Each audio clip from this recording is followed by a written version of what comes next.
The message hit my inbox at exactly 2:17 a.m. No subject, no greeting, just a cold, emotionless PDF. I clicked it open, and there it was, a formal petition to dissolve our marriage. 14 years reduced to a sterile document. No heads up, no conversation, no explanation.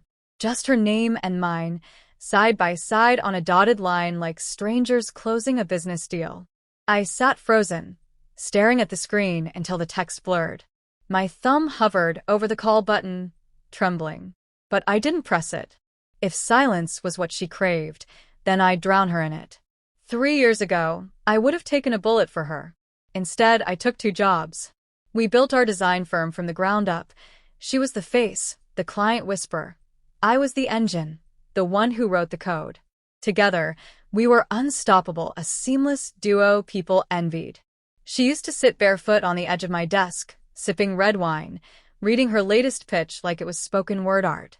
I still remember the kiss she gave me the day we closed that $300,000 contract. It was like I'd saved her from drowning. But around our 12th year, something shifted. The late-night wine stopped.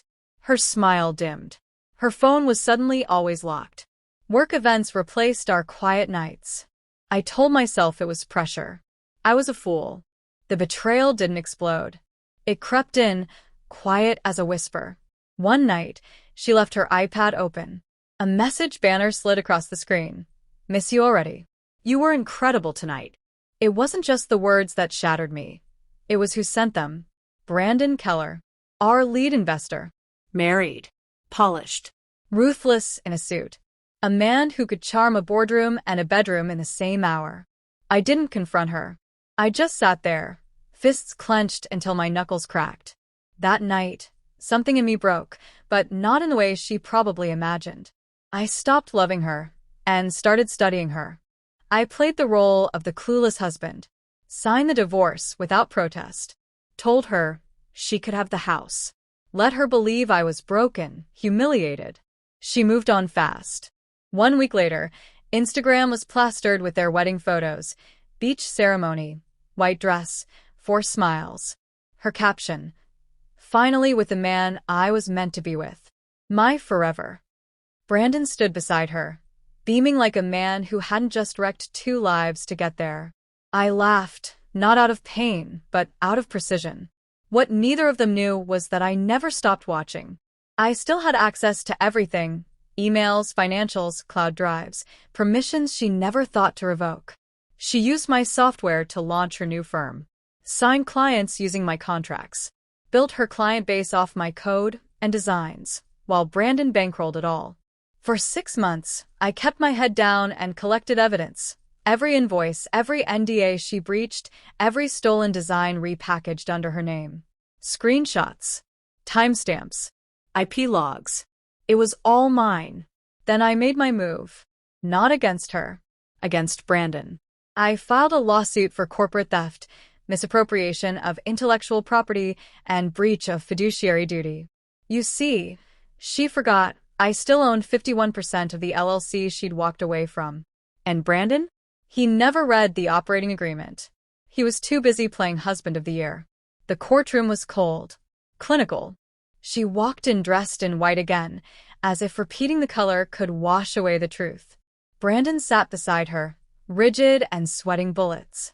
My attorney was a quiet storm, polished, precise, and merciless.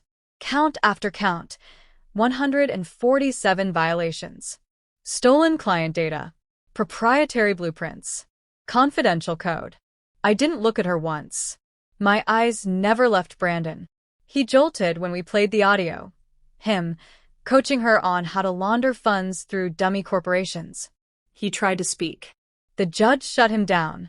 By the time the gavel fell, his world was in ashes. His company collapsed. His name tarnished. Investors bailed. She hadn't just married him. She tied herself to a sinking ship.